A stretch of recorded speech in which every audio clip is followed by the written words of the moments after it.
Так, здравствуйте, подписчики, а также случайные зрители моего канала.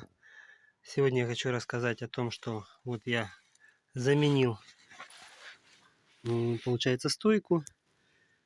Сейчас там новая стойка стоит. Вот, но у меня не ушли посторонние звуки, такие как будто биение какое-то по кузову.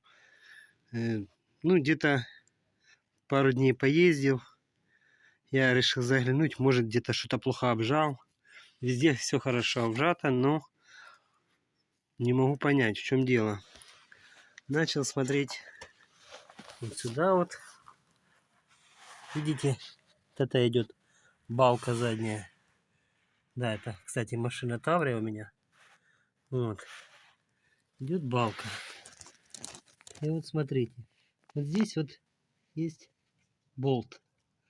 Крепление балки. Тут сайлентблок находится. Вот болт. Вот на данном болту был раскручен, ну, скажем так, отпущен гровер. Уже он был, почти выскочил. Вот. Ну и болт уже был такой немного поерзанный.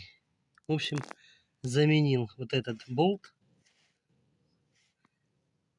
Поставил гровер новый. В общем, обжал, все хорошо.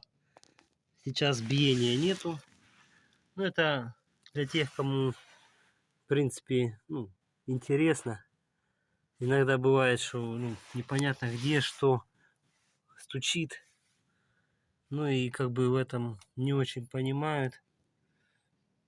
Ну, для новичков, скажем так.